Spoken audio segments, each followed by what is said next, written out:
Hi, thank you for joining me. Today we're going to be talking about brand and clients, how to get them. First off is the name of your business. What are you going to call yourself? I'm sure you've been thinking about that. This is all really fun stuff. I was really excited to do all these things. So it's got to be short and easy. It's got to be easy to read, something that just people can remember, not some long title, things like that. You may come up with a few ideas, try to condense them if you can. The name of the business has to be self-explanatory. So if it's on your sign, people know what you guys are doing. I have a friend that specializes in off-road, and the name of his business has nothing to do with anything automotive at all. In fact, I thought it was maybe the name of a bar. Some examples over here: Uplands Best, Total Auto Care.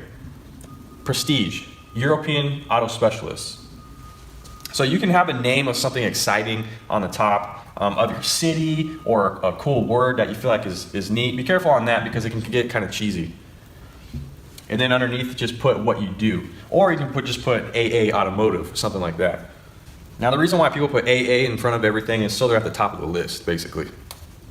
Now definitely don't use your name in the name of your business. You probably see that out there, like Joe's Automotive.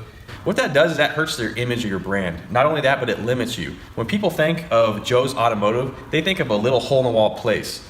So be careful with that. And it doesn't seem very professional as well. Now obviously, do some searching online. Make sure nobody has your name in your area. It's okay if another business has the same name. Try to make it a little bit different. Because when you go to make your website, you want to be able to put yourname.com basically. And that leads me to this, DBA, doing business as. Now doing business as is going to be different than your incorporation or your tax ID business name. So you can be like Joe and Nancy Incorporated, but your DBA, doing business as, is Uplands Best Total Auto Care. So this isn't really the name of your whatever you're filing on your taxes. It can be, but I'm just saying don't get stuck on that because that's fine. You can always change your DBA, doing business as long as your incorporation name always stays the same on the back end. Another really important thing, which I didn't realize until later, is if you're specializing in a brand like Toyota, you can't put Toyota or Us Auto Care. You can't have the factory or manufacturer name in the title of your business. You can put Uplands Best, specializing in Toyotas. Now in your email, try to have your business name in the email, like Uplands TAC for totalautocare.com or at Gmail. You can always set a .com later when you have a website. Now once you have all this stuff, you want to start working on the image of your brand. So whatever you're going to possibly have on your website later, or a logo that you might have, you want all the colors to be the same everywhere that they go.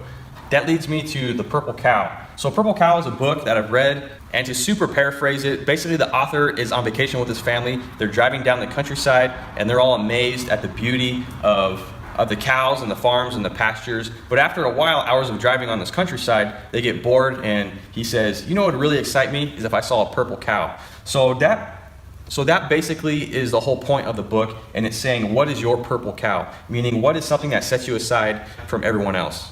All right, so you might have noticed this free sign thing I have here. So later on in a video down the road, I'm gonna show you how to get a free sign on your building. So right off from the beginning, this was key for us, business cards.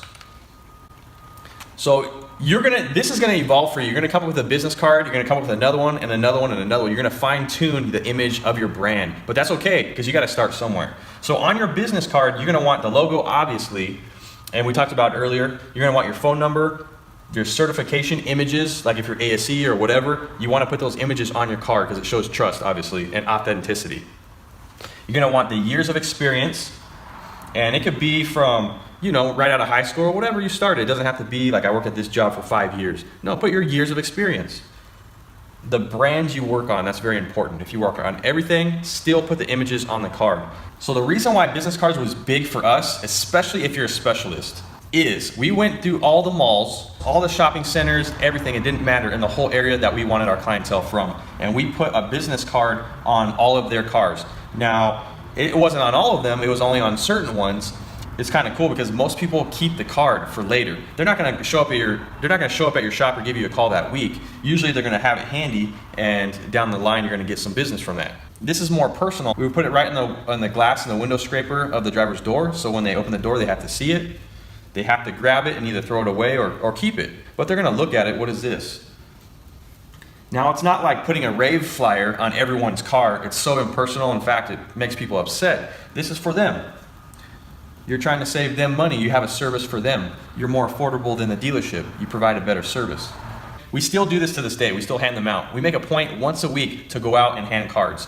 Now, this time we have two types of business cards. We have a business card specifically for handing out. It's a little vague, but it's more emphasis on the image and what we do versus personal business cards that say Mike, service manager, or whatever. Now, starting out, Facebook and Craigslist, it was a help in the beginning. It did attract some customers that we really didn't care for, so be careful with that.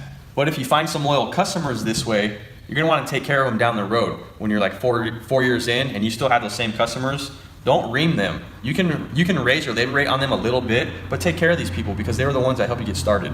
Big one for us, Yelp. Start your Yelp page early. Ask your customers to leave you a review. This is important because you can control the situation now. When you get busy down the road and you have other employees and customers see that you're now an establishment, I'm not talking about these original loyal customers, I'm talking about these new customers. They weren't with you in the beginning. They're not rooting you on. So they are expecting exceptional service. So that's why Yelp very early on before you get your building is very important. Very important. Now, also on the flip side, if you're trying to discover yourself and you find that, man, people are just hammering me early. Well, cool thing is you can start fresh on another one. Once you have a business page up and an address attached to it, it's a little harder to restart this. We get most of our clientele through Yelp and business cards still.